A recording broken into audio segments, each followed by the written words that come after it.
Hi, this is Kurdt Vanderhoof from Metal Church, and we go to 11. Why don't you just make 10 louder and make 10 be the top number and make that a little louder? These go to 11. Hey, thanks so much for your time. It's always a blast chatting with you. And I am totally geeked that the band is back. I know killer record. I think that definitely helps. Just the fact that you got strong material out. But Dead to Rights been out almost a week. I mean, we're going into week 2, right, of release. But wasn't it out on the 10th? I think 10th, yep. Right? So we're heading into week 1, I should say. Yeah.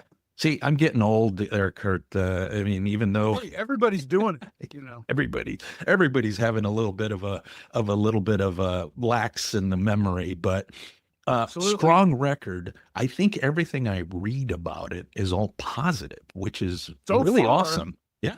So far, everybody's quite excited about it, which, I mean, that's amazing. Sure. I mean, especially, after Singer 5 and, right. change and everything, people are accepting it. So, and it sounds like old Metal Church. So I couldn't be happier with that. Oh yeah. I think I hear a lot of the David Wayne kind of sound in this one. I don't know if that's accurate, but oh no, absolutely accurate, because David Wayne was a big influence on Brian growing up. So definitely adopted a lot of that. And then because he was in Metal Church, now he definitely applied that style to it. Lends itself. That's why it sounds so much like old Metal Church. And like you said, I mean, you brought it up, a few singers in, I'll be honest with you. I mean, huge fan of the David Wayne era. Mike, absolutely awesome. I mean, how can you get another guy and then top it off with that? Right. I think then, I kind of, I'm a little spotty on the other stuff, but this has got me on board yet again. I mean, I think, yeah. So not that matters, but I think. Oh, it does matter. It matters a lot, actually. Yeah. I mean, because especially if they've been a fan of the band for a long time and still at this stage after 40 plus years to put out a record and, and it's capturing the fans of the early stuff. So sure. That's huge. That's great. Very flattering. For yourself though. I mean, I guess I'm not quite clear. Was it a hiatus or had the band just kind of been dissolved? But it's a huge risk.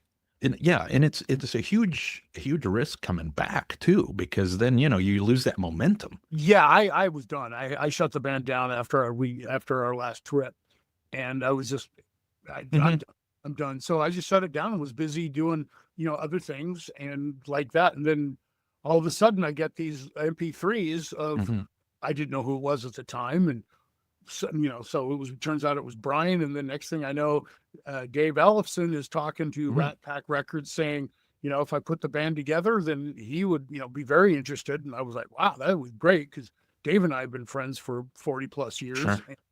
And then at that time, Jeff Plate said he'd love to come back and play. So I just was like, well, I can't say no to this. And I didn't even try, had no intention of doing the band again. Right. And so I was but suddenly this band came together.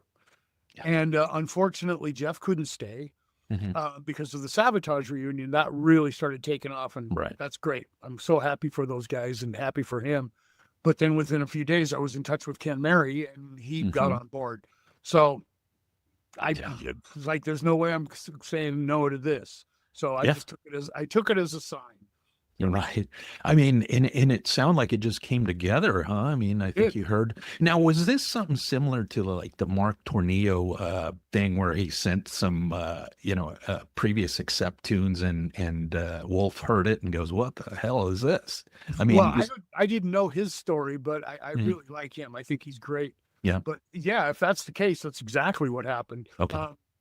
A mutual friend, Todd Latore from Queensryche. Oh yeah. Suggested to Brian, and kind of not suggested, but made him go, look, you got to go to the studio. You got to audition for Metal Church. And so he did Start the Fire and In Mourning. And I get these MP3s from the record company. Didn't know who it was. And I heard Start the Fire, and it was like, what is this? Something like David Wayne version thing I never heard, but what? This is amazing. And he did a great job with In Mourning too. So he had a David Wayne and a Mike Howe song. And I was like, and at that point I was like, wow, well, if I ever wanted to put the band back together or go on, this guy would be great. And then the next thing I know, the Dave Ellefson thing happened, and then Jeff Plate, and it just all of a sudden I'm sitting here with a great band without even trying, without auditioning, without even looking for people, without even intending to do it. So yeah, nice. Yeah, no, I've been a fan of Brian's for a bit. I mean, he's a Northwest guy, Oregon guy. I've been a fan of his various different projects, but he also sang in Vicious Rumors, which was another, again, great fit, knowing that he can pull that classic material off and do current great sounding stuff. Yep. Yeah. I mean, that's what started this whole mess. Mess.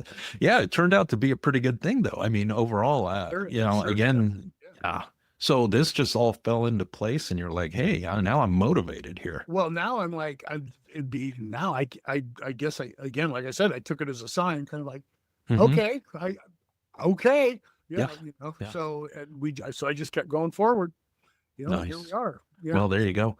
Now, as far as all the material, I mean, any of this stuff been laying around for a little bit from previous things, and it's all fresh stuff? Not that I can think of. No, I think all of it was brand new. Just like, wow, okay, it looks like we're gonna have a killer lineup. I'll start writing some songs and see what happens.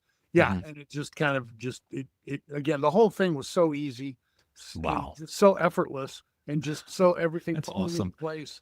Which is great, which is always a good sign.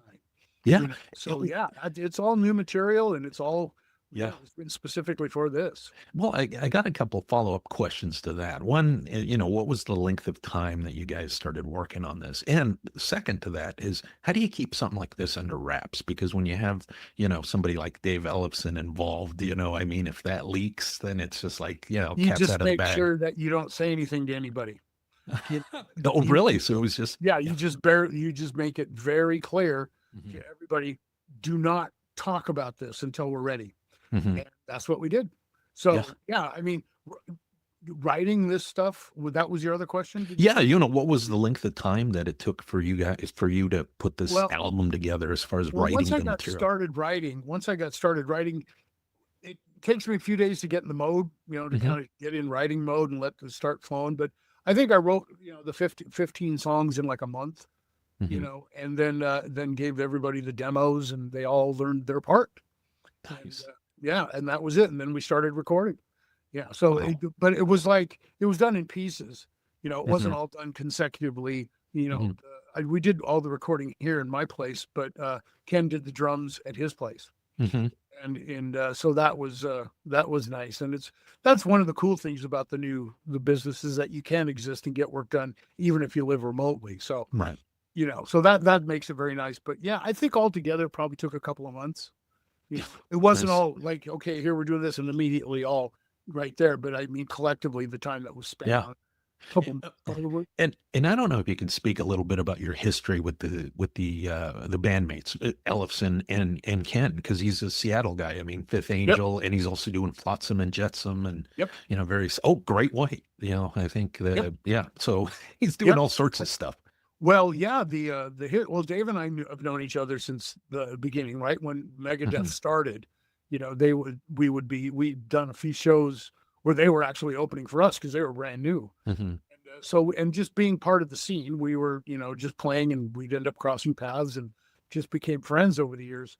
And with Ken, again, being Seattle refugees, and both, working with Terry Date on our first record, and he was working with Terry Date on Fifth Angel's first record. So I was listening to what Terry was doing with Fifth Angel, and he was listening to what Terry was doing with us. So, and then we ended up doing shows, and it just made sense. So when we got in touch, it was just, well, this is perfect. We're both from Seattle, and we just, you get in the business and you get in the same area, you end up knowing a lot of people. And so, as far as this goes, I mean, obviously, this is your full-time gig, your band. But we mentioned, Ken's probably going to be doing some other stuff. Ellefson always seems to have a hand in something. I mean, he's a busy guy. Yeah. So, I mean, the scheduling thing has got to be really well mapped out, I imagine. Yeah, well, it does. And everybody is busy doing other things, but now that this is taking off and going, everybody had stuff on the books already prior to this taking off. So now we're going to be filling it up with metal church stuff. So nice. And I've got other projects that I do. I've got Hall of Flame. Yes. A rock and roll band. Yeah. And Presto, which is my prog rock band. Yeah. And I just finished Todd Michael Hall's new record, which came out great. Oh. He's amazing. And so I love doing all that kind of stuff. So I have other projects as well. I think it's just the way most musicians exist now, because you can do other stuff. So you mentioned Hall of Flame again. That's album that Rat Pack put out a couple years ago. Tell me about that. I mean, you got more stuff in the just finished in the fire. Finished that new album. Yep. Okay. I have no idea when that'll be out yet. But okay. But yeah, just finished that new album. I'm really excited about that because it was a bunch of new songs, new old songs. Yeah. So it's the singer, Scott, our lead singer. He was involved in the writing. So it's bringing back a lot of the older stuff and reworking a lot of the stuff that we were really proud of at the time, but nothing happened. Yeah. So we're doing that now. So imagine having these other outlets is good for the creative juices, huh? Absolutely. Because Nice. I'm musically schizophrenic, and I like to try to create and write different kinds of stuff. Doesn't mean I'm good at it, but I like to try. Yeah. So, and I love good hard rock, and obviously metal stuff, but then there's also other stuff that I like to do. And I think just to be able to have a facility to record and write and just challenging, that's my favorite thing to do is write, create stuff. So it's a real blessing indeed to be able to do that and have an outlet for it, which is great to have Rat Pack. So. Oh, sure. Yeah. I mean, I can't say enough about them because as a fan, it's always cool to get the pre-orders and all the extra goodies that they throw in there for the they do their deluxe bundles. packages. Yeah. I mean, it's like how do I refer to it as almost kind of like the old 70s thing where you have the Kiss records and all this stuff falls out of it.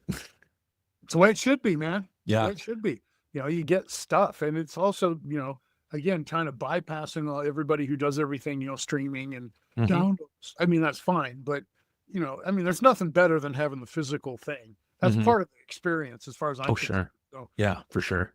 And the thing about them is if you pre-order it, you always get it before release date. I always love that as well. So great, man. I have nothing but good things to say about Rat Pack. So. Yeah, no kidding. As a fan, I would agree. But okay, so as far as like new music, I mean, is that something you explore often? I mean, talking to fellows, Michael Schenker, the guy doesn't even listen to other music. He just kind of does his own thing. But for yourself, I mean, do you explore any new music? And if so, what is it? New music, I'd love to find new music that I like. I don't have a lot of stuff that I know that is really good, but I'm always listening to music. What I usually find myself doing most of the time.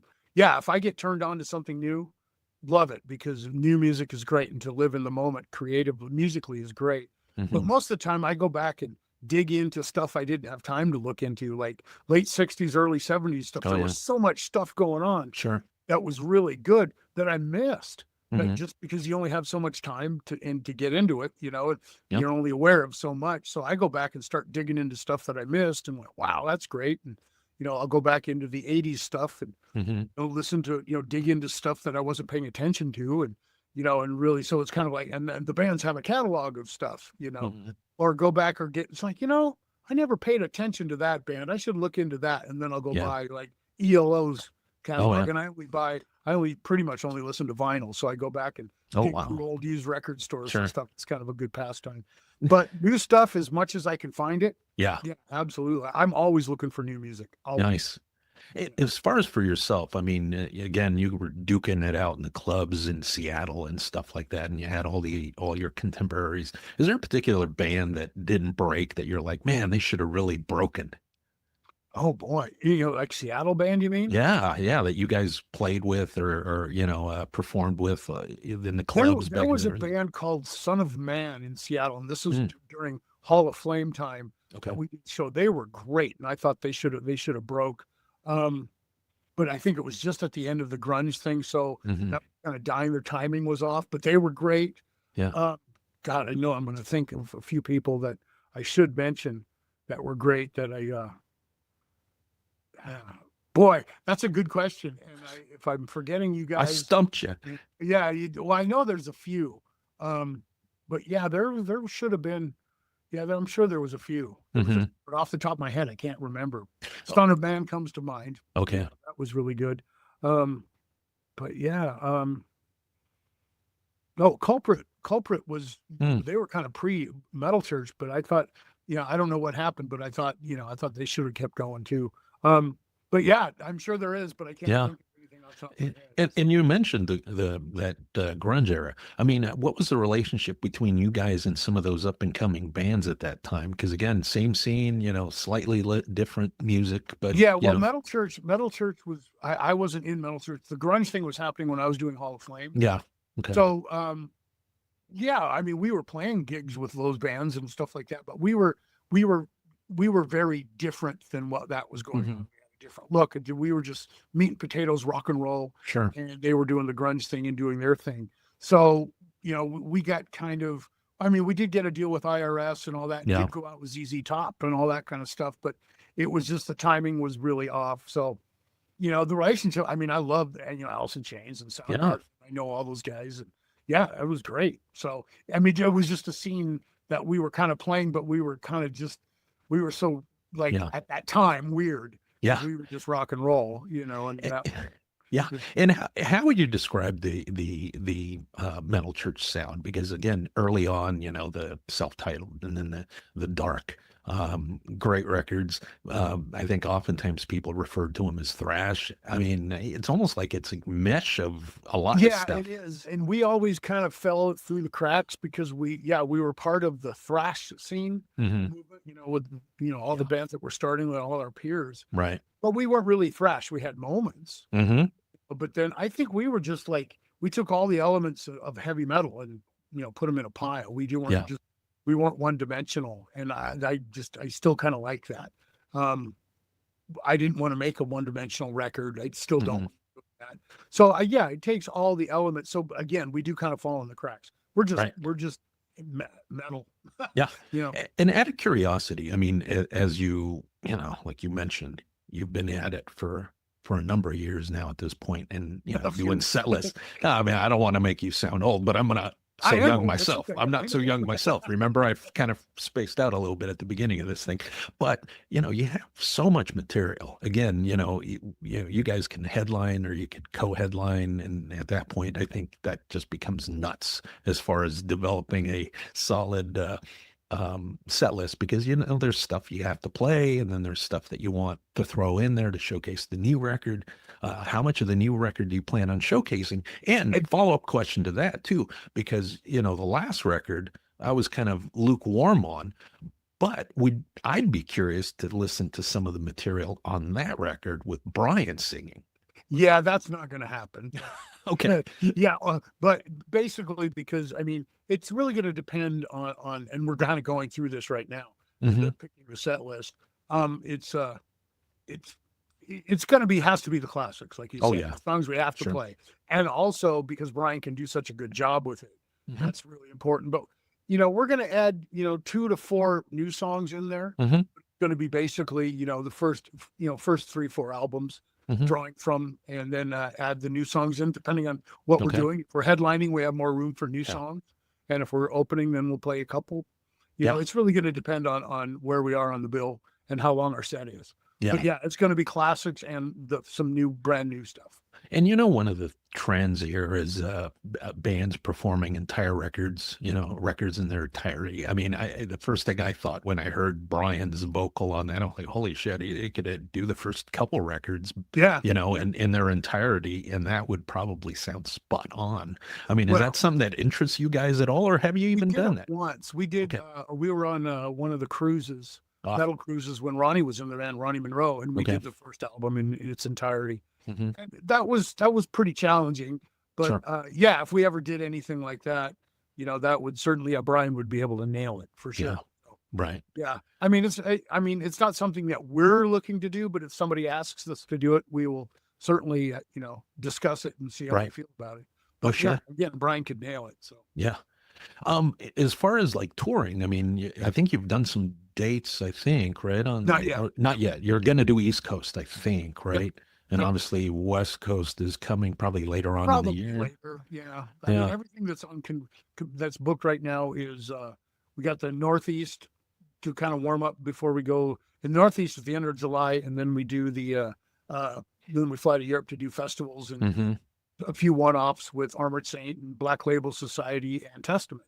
Oh, so, and then festivals and stuff. So it's gonna be a lot of fun. So we're gonna do about 10 days in the Northeast, a couple shows in Canada, and then we fly to Europe and do festivals. And then we've got in September we've got a long weekend. We're doing the Live and Loud, I think is what it's called. Oh, okay, right. Yeah, and that's in Kentucky, and we're playing with Iron Maiden and Megadeth and Alice Cooper and stuff. So that's going to be a blast. And great exposure for anybody, right? I mean, that's awesome. Yeah. Oh my God.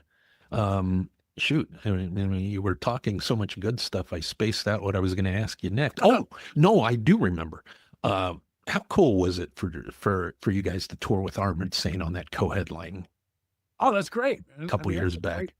I mean, they're great guys and a great band, and we're just different enough to make it interesting. It's not two bands. We're two bands that fit together. You know, it's like, you know, we're doing more shows with them too. So that's great. Yeah. Well, you know, I'm keeping my fingers crossed for some West Coast dates on that, man. We're talking about it with you know, what would be the awesome triple bill: Queensryche, Metal Church, and Armored Saint. I don't care what order, you know, I mean, all three bands get equal time, and that would be awesome. Right. Yeah, no, that'd be great. We'd love it. Yeah.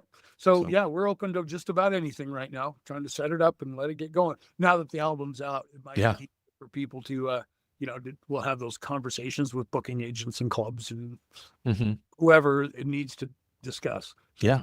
Yeah. Cause they have a record coming out not too far down the way in the next month or so, I think. So that, could be. You know, I mean, and you're doing that show over in Europe with them. I mean, you know, some tours. That good stuff. Okay, so the game plan is albums out. You're going to do a East Coast run. You know, go to do festivals, come back, do the festival here, and then probably you guys are going to roll out something. I imagine here, North America. Yeah. Oh, yeah. We're discussing that right now. We're, you know, thinking about, you know, how can we get out and tour? You know, Armored Saint is in the conversation. So all that stuff is in development right now. Nice. For yourself, I mean, what are some challenges for you as far as being out on the road? Is there anything that you just kind of don't look forward? I mean, maybe it's interviews. I don't know. You're like, I want to get off the Zoom call with this guy. Yeah. No, the only thing that I've been dealing with, but it's getting a lot better. I had some back issues. Right. Oh, it was just driving me nuts, but it's getting a lot better. I mean, taking the time off, you know, I've done a lot of therapy and things like that. So that's on the mend, which is going to help a lot, because for a while there, it was just painful to get through a show. And it was so embarrassing to have to sit down in the middle of a set. But, you know, but a lot of people deal with it. And what the main cause of it is everybody sits all the time and sits in front of a computer all the time. It's like the new smoking, they say, right? I mean, it's like the new smoking. I kind of believe it, because I've seen that. I've had that happen with aches and pains too, you know, battling like sciatica and all that stuff. It's just not good for you. So I've learned a lot over the past couple of years of how to treat it, and, you know, and fighting back. I mean, I'll never probably be 100% again, but I at least want to be able to perform and be able to stand on stage and enjoy it without being in pain, without it trying just something I got to get through. So I'm making a lot of progress in that. That's the only thing. Other than that, the thing, and I've always been this way with touring, is that I love the shows and I love playing, but there's a lot of time where it's, you know, and when you're a kid and you're immortal, you fill that with drugs and alcohol, but not anymore. Yeah. So, you know, now I like going, you know, shopping for used records and going to music stores and looking for vintage gear. And, you know, I fill my time that way now. But yeah, there's a lot of dead time. You know, it's tough. The whole glamour of being on the road and being a rock star, I mean, that might be great if you're playing a Coliseum every night, that whole thing. But at our level, you know, it's still great that we get to do it, but it's work. Oh yeah, it's work. Sure. It's great, but it's still work. So now, what's a mandatory thing on your writer that you would say you need? You yourself, personally. Oh, myself? Yeah, you yourself. Is there a particular coffee? That's about it. Yeah. Well, there you go. That's pretty simple, right? Like you were saying, in the simple, past, they yeah, used no to be assorted types of liquors, and now it's just simple. Yeah. Just get me coffee. I don't drink. Yeah. Nobody drinks anymore, really. That's awesome. Yeah, it is. Yeah. So yeah, none of that stuff. Just make sure we got, some maybe if somebody guys need some energy drinks or something, but for the most part, it's have some really good food. Wait a minute. And Ellefson has his own coffee. He can just bring a backpack full of that stuff. Yeah. So maybe we'll bring some along. Yeah, maybe there you go. Yeah. Hey, Kurdt, awesome chatting with you. But before I let you go, I'm going to ask you to do this. If you have a particular Spinal Tap-esque type story, because this is going to be for We Go to 11, and that's got a little bit of a Spinal Tap-esque type of thing to it. Oh man. Wow. Okay. I'm sure there's a bazillion of them. No, off the top of my head, I can't think of anything. Sorry. So, but I'm sure there's a lot of it. I'll think about it later tonight. You'll think about it later. Oh, I should have said that. Yeah. Well, no problem. Hey, Kurdt, thank you so much. My pleasure. We'll get you guys a link, and love the album. Love that Brian's on board. I mean, he almost overshadows Ellefson in my book, because I'm such a fan of the guy. But yeah, good work. Excellent work, you guys. Thank you very much. I Take really care. appreciate that. Great. Yeah. All right. We'll see you. Have a good day, man. Yeah, you too.